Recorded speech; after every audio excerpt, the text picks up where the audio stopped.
Hi, I'm Randy Fling. I'm the Chief Operating Officer of Steed Media Group. We publish Rolling Out newspaper, rollingout.com, Talking Pretty, Club Hardhead, and a few other properties.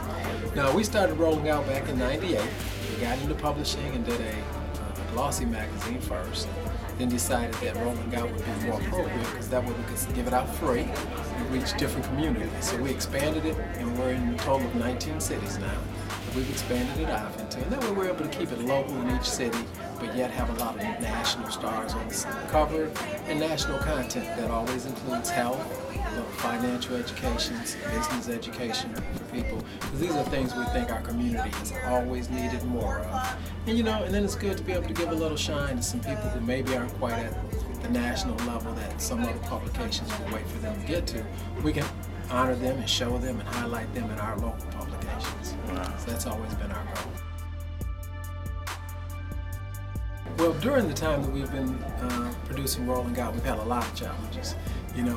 Everything from payroll and making sure you have enough people, but then again that the revenues can match up with what you're trying to produce is a challenge for most businesses. Getting acceptance by advertisers took a long time. A lot of what we find is large companies don't really want to deal with new publications. They want to see that you've got a track record. They want to see that you're invested. They want to see that you're going to make it through the good times and the bad times before those agencies will let their brands become associated with you. We always think that sometimes it's just an ad page or a person buying an ad. But for a client, they're thinking about who they're associated with.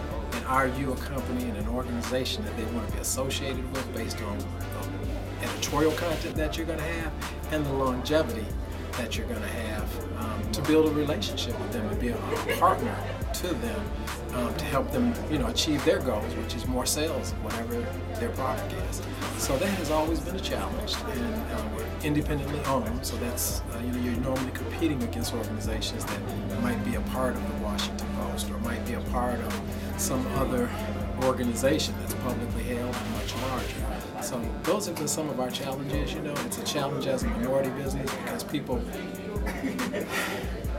we have predominantly minority employees, and they sometimes act different when they come to work for minority bosses and managers and things.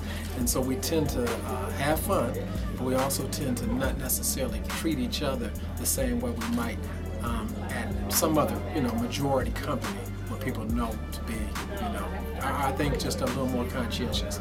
I mean, the good part is many of our employees we're blessed that in one regard they love us more.